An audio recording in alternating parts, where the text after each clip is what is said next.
안녕하세요 여러분, 저는 김두일입니다. 오늘도 계속해서 김봉현 문건으로 촉발된 라임 사태의 본질, 지금 현재 법무부와 대검찰청이 정면으로 충돌하는 양상으로 치닫고 있는데요. 그 문제에 대해서 한 번 더 제 의견을 말씀드려 보겠습니다.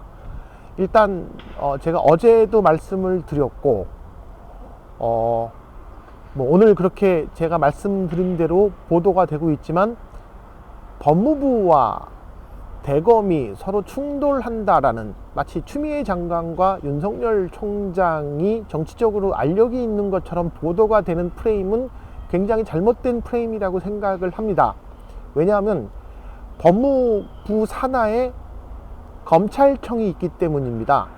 그러니까 검찰청은 그 정부 부처에 있는 수많은 외청들에 불과한 것이죠. 가령 농림수산부 산하의 산림청, 해수부 산하의 수산청과 같은 외청에 불과한데, 그들이 오랫동안 더 큰 권력, 부당한 권력에 부역을 하면서 과도한 권력을 누리다 보니 제가 봤을 때는 간이 부은 것이 아닌가, 그런 생각이 들 수밖에 없습니다.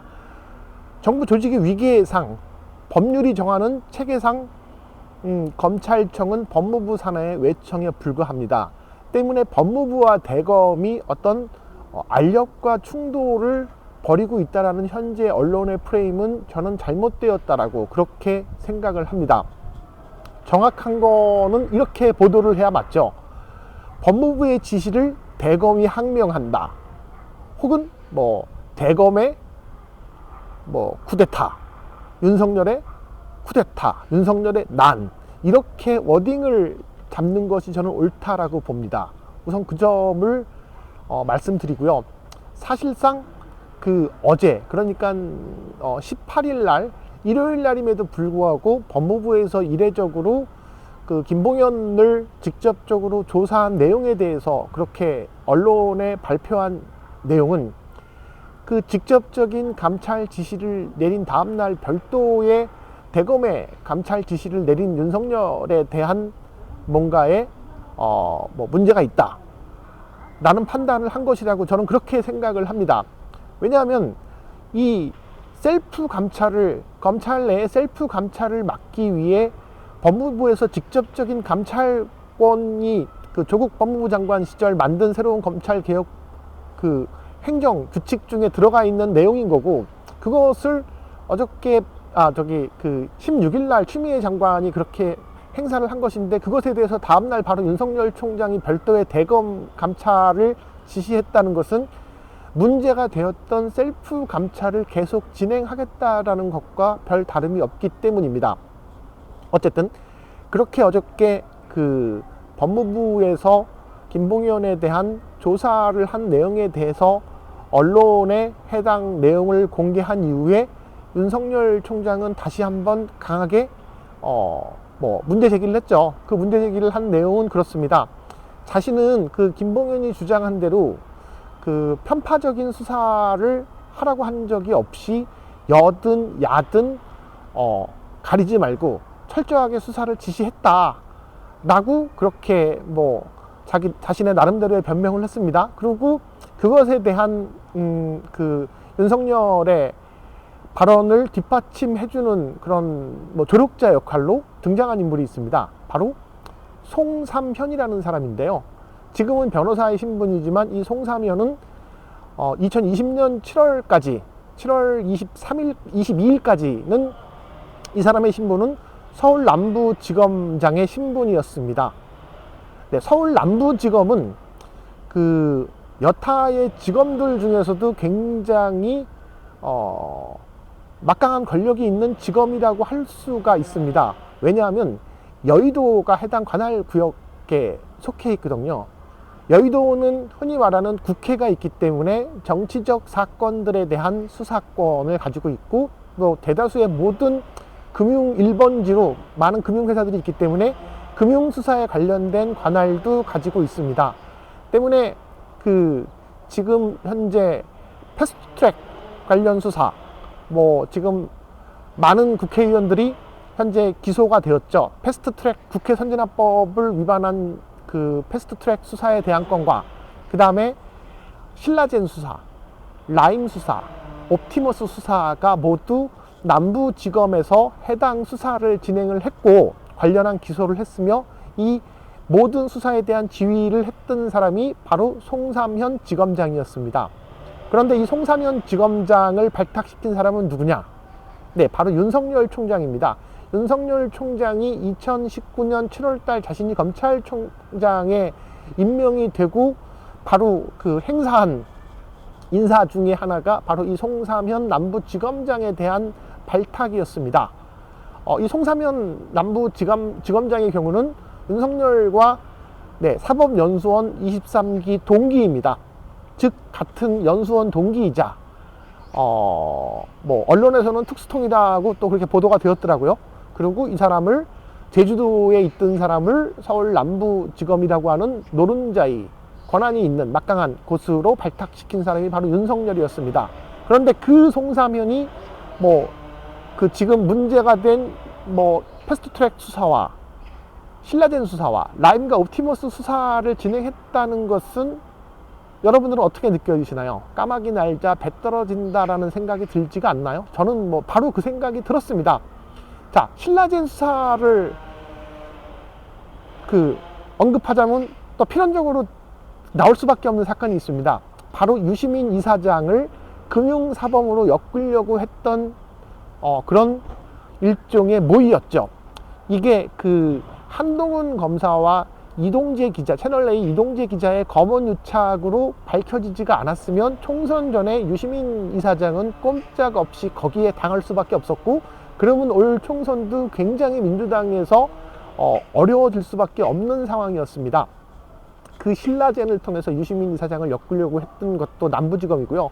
지금 라임과 옵티머스 관련한 수사를 진행했던 그 지휘자도 바로 이 송삼현 지검장이었습니다. 그러면은 그 7월 달에 이 송삼현 지검장은 왜 검찰에서 퇴직을 했을까? 뭐 그 당시 언론 보도를 보면 마치 법무부에서 이 송삼현 지검장에 대한 굉장한 뭐 사퇴 압력을 넣었다고 나왔는데, 제가 지금 다시 찾아보니까 그거는 사실은 되게 웃을 일이고요.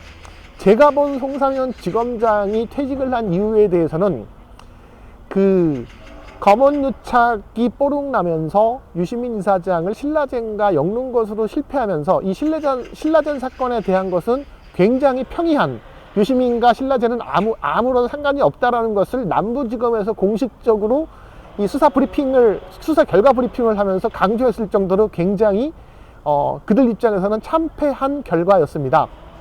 그리고 총선도 뭐 지금 완전히 이쪽 국힘당이 깨진 상태가 됐죠. 그리고 검찰개혁에 대한 목소리는 점점점 그 작년 뭐 9월달, 10월달 많은 시민들이 촛불을 들 때까지는 그냥 그런가 보다 했는데, 지금은 점점 더 피할 수 없는 시대적인 조류가 되고 있다는 것을 그들도 느낀 겁니다.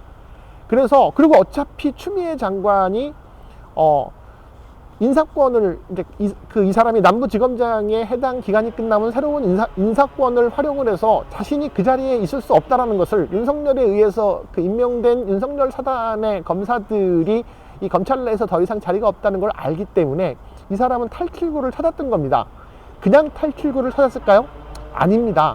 마지막으로 또 그 오랫동안 이 검사들이 갖고 있는 생각은 자신들이 공직을 향해서 봉사를 했기 때문에 정관 변호사로서 크게 한탕 해 먹어야 한다라는 생각을 하고 있죠. 그래서 어떻게 했느냐, 자신이 수사 지휘를 했던 옵티머스 산하에 스킨앤스킨이라고 하는 화장품 회사가 있었습니다.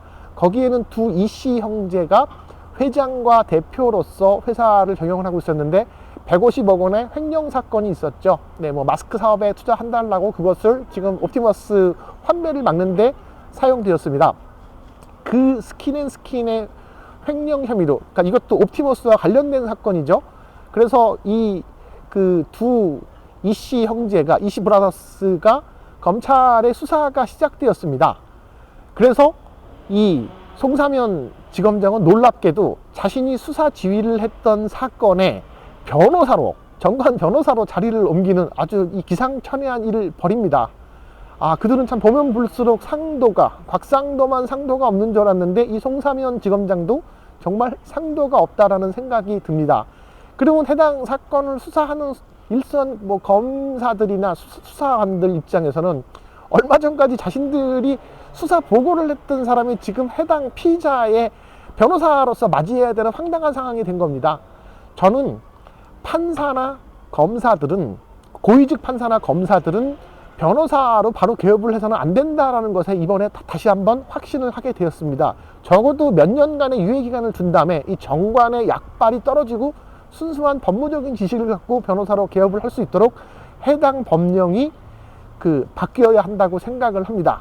최강욱 대표님이나 혹은 김남국 의원, 김영민 의원 등이 이 관련한 법안에 대해서 한번 입법 조치를 추진해 주셨으면 좋겠다라고 생각을 해봅니다.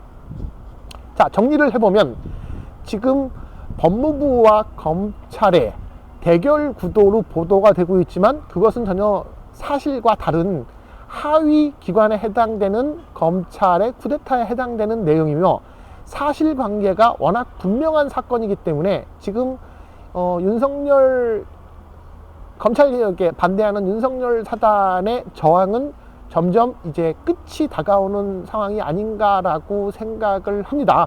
지금까지는 잘 빠져나왔는데 윤석열 총장이 이번에도 이 궁지에서 헤쳐나갈 수 있을지 저는 기대가 되고 있고요. 그리고 송사면 지검장님 자신이 수사 지휘하던 그 사건의 변호사로 아무리 돈이 좋아도 그렇게 상도 없이 옮기는 것은 부끄러운 줄 아셔야 된다고 생각을 합니다. 당신이 정관 변호사로 갔지만 이 스킨앤스킨의 두 이씨 형제들은 오늘 구속영장 심사를 받으러 지금 대기 중이더라고요. 이 옵티머스와 라임 사건은 언론이 워낙 이것을 정부 여당에 대한 권력형 게이트로 묶으려고 크게 보도를 한 덕분에 진실이 더 알려지는 계기가 되었습니다. 여러분들이 의도한 바는 아니지만 결과론적으로 그렇게 되었다라는 말씀도 드리겠네요. 저는 이 사건이 낱낱이 대중들한테 공개가 되어 하루빨리 이 검찰개혁, 특히 공수처 설립에 대한 여론이 더 큰 힘을 얻게 되기를 기대하겠습니다. 오늘은 여기까지 하겠습니다. 날씨가 좋아서 야외에서 했고요. 새로운 소식도 업데이트 해드리겠습니다. 감사합니다.